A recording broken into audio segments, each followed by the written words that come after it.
السلام علیکم ورحمۃ اللہ وبرکاتہ۔ الحمد للہ رب العالمین والصلاة والسلام علی سید المرسلین، اما بعد فاعوذ باللہ من الشیطان الرجیم، بسم اللہ الرحمن الرحیم۔ معزز سامعین حضرات،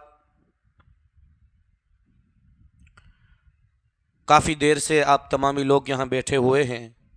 بس کچھ ہی دیر میں ہمارے مقرر خصوصی حضرت سید محمد شکیل احمد قادری اونا سے جو تشریف لائے ہوئے ہیں وہ ہماری نگاہوں کے سامنے ہوں گے۔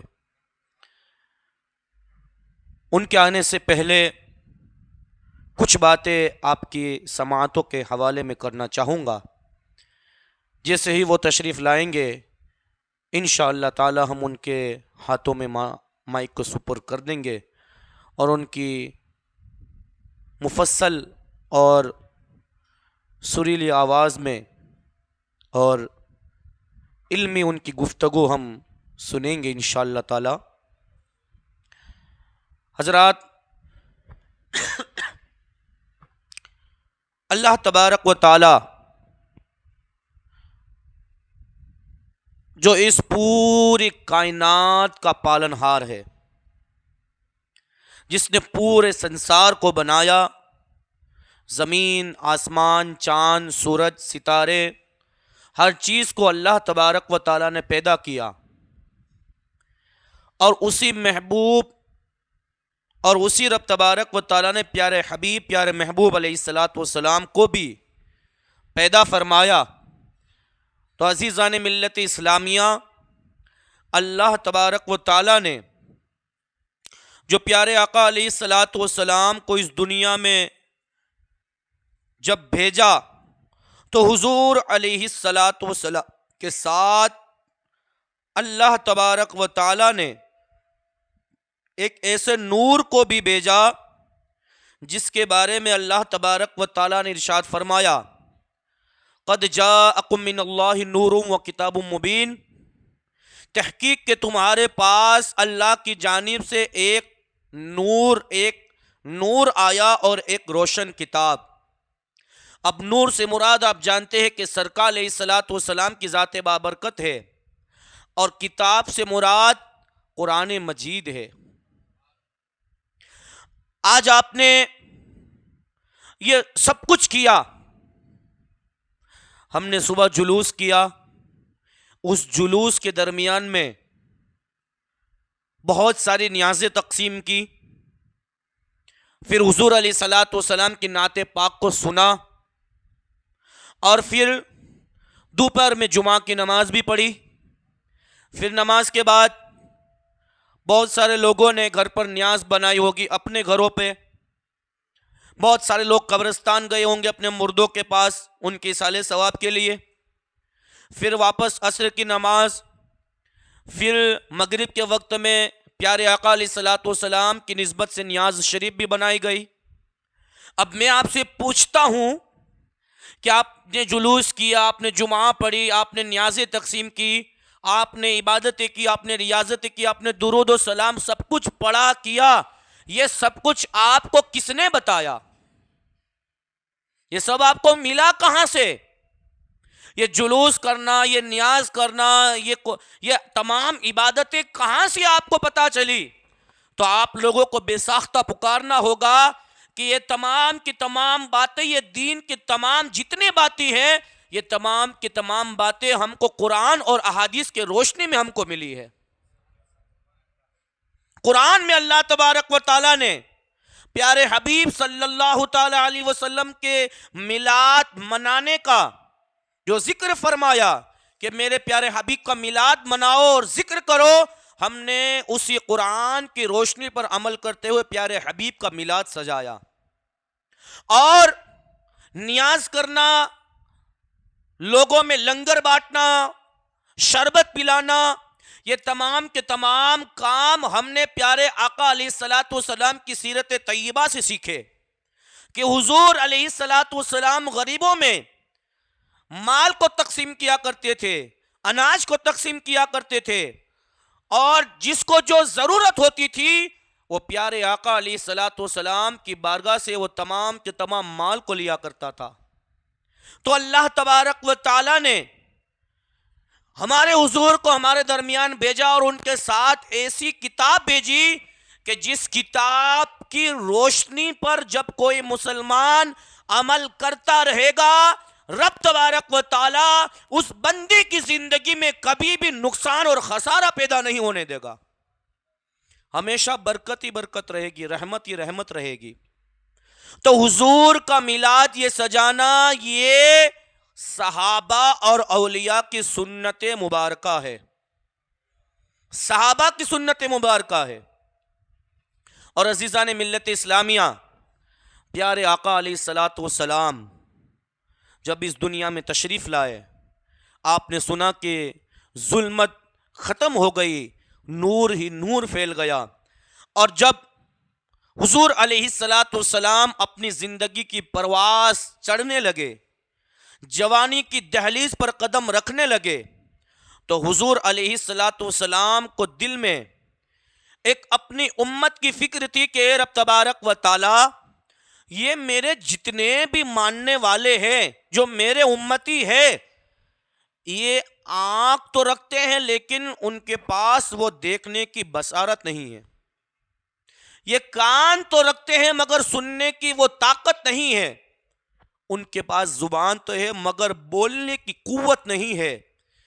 یہ عرب کے ہے لیکن ان کا برتاؤ جاہلوں سے بھی بدتر ہے، ان کی زبان عربی ہے لیکن اس کے باوجود یہ لوگ اپنے آپ کو گناہوں کے دلدل میں پھنسائے ہوئے ہیں۔ رب تبارک و تعالی جہالت دن بدن بڑھ رہی ہے اور مجھے اپنی قوم کی اصلاح کرنی ہے، اپنی قوم کو سدھارنا ہے، اپنی قوم کو اجاگر کرنا ہے اور ایسی قوم بنانا ہے کہ رہتی دنیا تک لوگ اس امت کے پورے دنیا میں چرچے کرتے نظر آنے چاہیے۔ تو اے رب تبارک و تعالیٰ کوئی ایسی چیز مجھے عطا فرما کہ جس کے ذریعے میں ان کی اصلاح کر سکوں، ان کو سدھار سکوں، ان کو اچھے راستے پہ لا سکوں، یہ اچھے انسان بنے۔ یہ کسی سے بات کرے تو سامنے والا ان کی اداؤں پر قربان ہونا چاہیے۔ جب کوئی ان کا مہمان بنے تو یہ اپنے مہمان کی ایسی مہمان نوازی کرے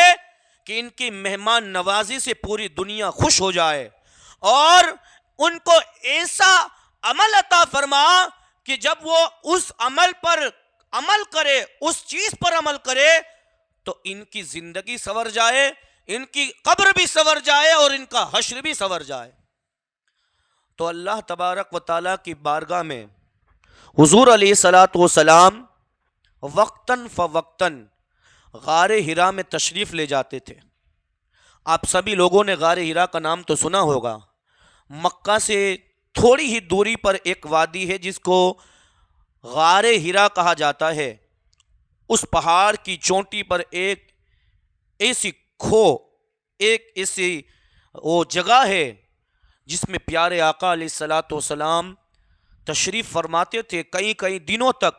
اور وہیں پر اپنی امت کی فکر میں لگے رہتے۔ اب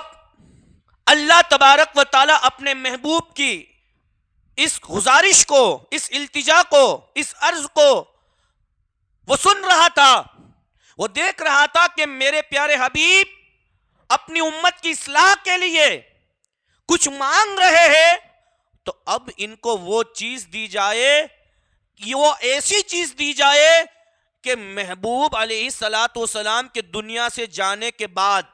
ان کے صحابہ کے بعد، ان کے تابعین کے بعد، ان کے تبع تابعین کے بعد قیامت تک اس چیز سے لوگ صراط مستقیم کو حاصل کرتے رہے۔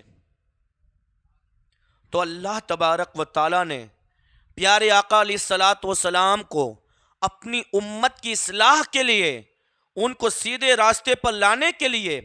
ان کو اچھے طریقے پر لانے کے لیے رب تبارک و تعالیٰ نے ان کا سمپل سا ان کا علاج کیا، بالکل سمپل ان کو ایک علاج دے دیا. یا رسول اللہ صلی اللہ تعالیٰ علیہ وسلم، آپ کی امت جو صحیح سے دیکھ نہیں سکتی، صحیح سے بول نہیں سکتی، صحیح سے چل نہیں سکتی، نہ اچھے عمل کرتی ہے، نہ لوگوں کی مدد کرتی ہے، نہ اچھے کام کرتی ہے، دنیا بھر میں وہ بدنام ہوئے ہیں. اے پیارے حبیب، وہ اگرچہ بتوں کی عبادت کرتے ہیں، لیکن میرے پیارے حبیب، میں آپ کی امت کو وہ ایسی چیز نصیب فرماؤں گا کہ جب وہ اس کو مضبوطی سے تھام لیں گے تو میں پروردگار عالم اپنی عزت و جلال کی قسم کھا کے کہتا ہوں کہ جب وہ اس کو تھامے رکھیں گے، میں ان کو دنیا میں کبھی بھی رسوا اور ذلیل نہیں فرماؤں گا. اللہ تبارک و تعالیٰ نے اپنے محبوب کو وہ کون سا تحفہ نصیب فرمایا جسے ہم اپنی زبان میں قرآن پاک کہا کرتے ہیں. کیا کہا کرتے ہیں؟ قرآن پاک. اور قرآن پاک وہ کتاب کہ جس کے اندر جب سے دنیا بنی، دنیا سے پہلے کے تمام معاملات اور قیامت تک اور قیامت کے بعد کے جتنے بھی معاملات ہیں، وہ سب کے سب اللہ تبارک و تعالیٰ نے اس قرآن مجید میں مکمل لکھ دیے ہیں، مکمل درج کر دیے ہیں. اب ہمیں یہ چاہیے کہ اس قرآن کی روشنی میں اپنی زندگی کو گزاریں، قرآن کی روشنی میں ہم اس پر عمل کریں. اور جن لوگوں نے قرآن کو جتنا زیادہ قرآن مجید کو پڑھا یا قرآن مجید کو سنا، تو اللہ تبارک و تعالیٰ نے ان لوگوں کی زندگیوں میں اتنی ہی برکتیں اور رحمتیں عطا فرمائی. ہمیں چاہیے کہ ہم لوگ قرآن کو صحیح سے پڑھیں، اس لیے کہ ابھی ہمارے پاس ظاہر میں پیارے آقا صلی اللہ تعالیٰ علیہ وسلم تو موجود نہیں ہے. میرے پیارے آقا علیہ الصلوۃ والسلام دنیا کے ہر مومن کے دل میں بستے ہیں، لیکن ظاہر میں اپنی ظاہری زندگی میں تو ابھی نہیں ہے. لیکن پیارے حبیب علیہ الصلوۃ والسلام نے ارشاد فرمایا کہ اے میری امت، اگر تم قرآن اور احادیث پر عمل کرتے رہو گے تو گویا کہ تم میری زندگی کے مطابق عمل کرتے رہو گے، جس طرح میں اپنی زندگی کو گزارتا تھا. اب حضور علیہ الصلوۃ والسلام کوئی الگ سے تو اپنی زندگی نہیں گزارتے تھے، وہ بھی ہماری طرح ایک انسان تھے. یہ الگ بات ہے کہ لوگوں نے پیارے آقا علیہ الصلوۃ والسلام کو اپنے جیسا بشر سمجھ لیا کہ محمد کوئی کسی چیز کا نام نہیں، ہمارے جیسے سمپل انسان ہے. انہیں کیا پتا کہ وہ پیارے آقا علیہ الصلوۃ والسلام کی شان عظمت کیا ہے. ان کو کیا سمجھ میں آئے گا کہ وہ لوگوں نے ان کی کیا کیا تعریفیں بیان کی. کسی کہنے والے نے یہاں تک کہا، سرور کہوں کہ مالک و مولا کہوں تجھے، سرور کہوں کہ مالک و مولا کہوں تجھے، باغ خلیل کا گل زیبا کہوں تجھے، لیکن رضا نے ختم سخن اس پر کر دیا، خالق کا بندہ خلق کا آقا کہوں تجھے، خالق کا بندہ خلق کا آقا کہوں تجھے.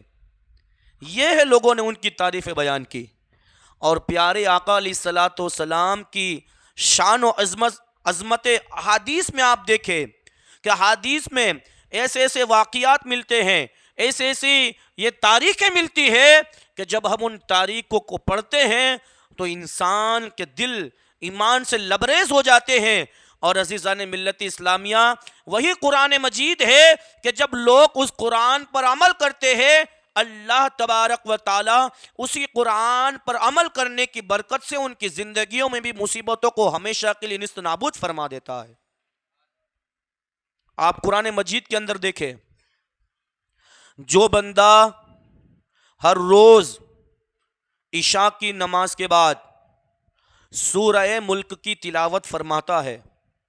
سورہ رحمان اور سورہ ملک کی تلاوت فرماتا ہے، جو بندہ،